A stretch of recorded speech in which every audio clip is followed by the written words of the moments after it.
మనకు మేలు చేసిన వాళ్ళకి తిరిగి మేలు చేయడం it is an easy task. చాలా హ్యాపీగా ఉంటుంది. ఓకే, నాకు చేశారు, నేను తిరిగి చేస్తాను, I'm happy to return the help అని చెప్పేసి మనం అనుకుంటాం. కానీ ఎప్పుడైతే నిన్ను హర్ట్ చేయాలని, నిన్ను తగ్గించాలని, నీ పట్ల శత్రుభావం కలిగిన వాళ్ళకి నీవు హెల్ప్ చేయాల్సిన పరిస్థితిలో వాళ్ళకి మేలు చేయాలి ఏ విధంగా అయినా అన్నప్పుడు మనం చాలామంది ఏమంటాము, నేనెందుకు చేయాలి, నాకేం చేశారు, నాకు నాకు కీడే కదా చేశారు, నేను ఎందుకు చెయ్యాలి అన్న యాటిట్యూడ్ మనలో ఉంటుంది. కానీ దేవుడు చెప్తున్నాడు, నీవు నిజంగా నా బిడ్డవైతే నువ్వేం చేయాలి, నాకు మేలు చేసిన వారికే కాదు, నన్ను హర్ట్ చేయాలనుకున్న వారికి, నన్ను శత్రువుగా చూస్తున్న వారికి కూడా నేను మేలు చేయాలన్న స్వభావం నీలో ఉంటుందంట.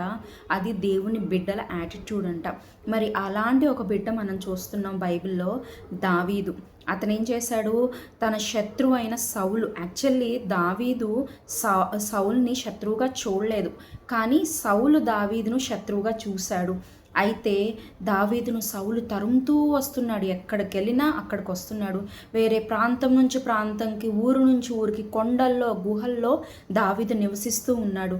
బట్ స్టిల్ ఎప్పుడైతే సౌలు దావీదు చేతికి అప్పగింపబడ్డాడో, దావీదు వెళ్ళి కసకస పొడి చేశాడా, అతను ఏమైనా హాని చేశాడా, అట్లీస్ట్ తిట్టుకున్నాడా, ఏమన్నా మాటలు మాట్లాడా? నథింగ్ అండి.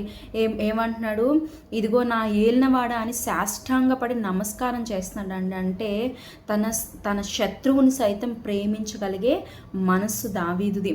మరి ఆయన ఏం చేశాడు, నన్ను ఎందుకు చంపాలనుకుంటున్నావు, నేను ఏం తప్పిదం చేశాను, మీకు నేనేం హాని చేయలేదే అని చెప్పి చాలా హంబుల్గా, హ్యూమిలిటీతో దావీదు సౌలు దగ్గర మాట్లాడాడు.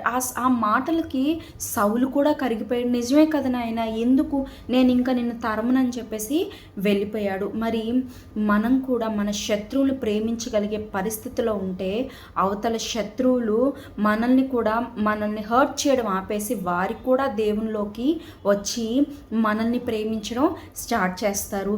మనం ఎప్పుడైతే దేవుని కోసం మన శత్రువుని మనం క్షమించగలమో అప్పుడు మనం ఏం చేయగలమంట, దేవునిలో ఆశీర్వాదం పొందుకుంటాం. దావీదు ఇశ్రాయేలు ప్రజల మీద రాజుగా ఉన్నాడు. తర్వాత యేసుక్రీస్తు వంశావళిలో కూడా దావీదు ఉన్నాడు. మరి ఇంకొకటి చూస్తే, దావీదు దేవుడి మీద ఏమైనా సనిగాడా? అసలు నన్ను ఎందుకు అభిషేకించావు ప్రభువా, నన్ను ఎందుకు సౌలు దగ్గర పంపించావు, ఆ తర్వాత ఎందుకు నాకు ఈ బాధ, నన్ను ఎందుకు తరుముతున్నాను, నేను ఎందుకు చంపబడా, అసలు నేను చేసిన తప్పేంటి అని దేవుని మీద ఏమైనా సనిగాడా?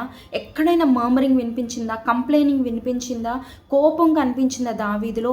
ఎప్పుడు చూడు దేవుణ్ణి ఆరాధించడం, దేవుని దగ్గర విచారణ చేసి ముందుకు వెళ్ళడం, శత్రువుని సైతం ప్రేమించడం, ఇవన్నీ దావీదు దగ్గర మనం చూస్తూ ఉన్నాం. తద్వారా ఏమైంది, దావీదు గొప్ప పొజిషన్లో, గొప్ప స్థితిలో దావీదు ఆశీర్వదింపబడ్డాడు. కానీ సౌలుని చూస్తే ఏం చూసాము, సూసైడ్ చేసుకోవాల్సిన పరిస్థితి. తనకు ఉన్న సిచ్యువేషన్ బట్టి తనకు తానే తన కత్తి మీద పడి చనిపోయాడు. కానీ ఇటుపక్క దావీదు చూస్తే అటు శత్రువుల్ని ప్రేమించాడు, ఇటు దేవుని మీద సనగలేదు. సో దట్ అతనికి తక్కిన ప్రతిఫలం ఏంటంటే, దేవుడిచ్చిన రివార్డ్, గొప్ప రాజుగా దేవుడు అతన్ని అభిషేకించాడు.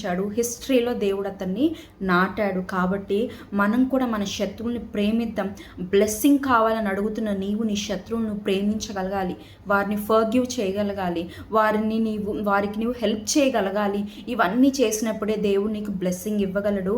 ఆయన నిన్ను ప్రేమించాలంటే నీవు నీ శత్రువుని ప్రేమించు, దేవుడు తప్పక నీ కార్యం నెరవేరుస్తాడు. ఆమేన్.